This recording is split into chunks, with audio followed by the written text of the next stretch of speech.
కేంద్ర కార్మిక సంఘాలన్నీ దేశవ్యాప్తంగా అన్ని రాష్ట్రాల్లోనూ కార్మికుల పని ప్రదేశాల్లోనూ ఫ్యాక్టరీల్లోనూ కూడా నిరసన కార్యక్రమాలు జరుపుతూ ఉన్నారు. ముఖ్యంగా 4 లేబర్ కోడ్ ఏదైతే 29 కార్మిక చట్టాలని మార్పులు చేసి 4 లేబర్ కోడ్ కింద తీసుకొచ్చిందో ఈ 4 లేబర్ కోడ్స్ని తక్షణమే రద్దు చేయాలని కేంద్ర కార్మిక సంఘాలన్నీ కూడా ఏకతాటి మీద డిమాండ్ చేస్తూ ఉన్నాయి. ఈ లేబర్ కోడ్స్ అమలు జరిగితే కార్మికులు పోరాడి సాధించుకున్నటువంటి అనేక హక్కులు కోల్పోయే ప్రమాదం ఉంటుంది. సమ్మె చేసే హక్కు కానీ, సంఘం పెట్టుకునే హక్కు కానీ, జీతబత్యాలు బేరవాడుకునే హక్కు కానీ ఇలాంటి అనేక హక్కులు కోల్పోయే ప్రమాదం ఉంటుంది. కాబట్టి లేబర్ కోడ్స్ తక్షణమే రద్దు చేయాలి అని చెప్పి డిమాండ్ చేస్తున్నాం. అలాగే అసంఘటిత రంగ కార్మికులు కానీ, ప్రైవేట్ రంగంలో పరిశ్రమలో పనిచేస్తున్న కార్మికులు కానీ కనీస వేతనం 26,000 రూపాయలు తక్కువ లేకుండా చెల్లించాలి, కార్మికులకు ఉద్యోగ భద్రత కల్పించాలి.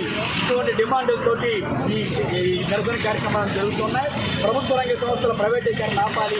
ముఖ్యంగా మానిటైజేషన్ ఆఫ్ పైప్ లైన్ పేరు చెప్పి ప్రభుత్వ రంగ సంస్థలన్నీ కూడా అమ్మకానికి ఏదైతే పెట్టారో ఆ అమ్మకాన్ని వెంటనే ఆపి ప్రభుత్వ రంగ సంస్థలను పరిరక్షించాలనే డిమాండ్తో కూడా ఈ పెద్ద ఎత్తున నిరసనలు తెలియజేయడం జరుగుతుంది.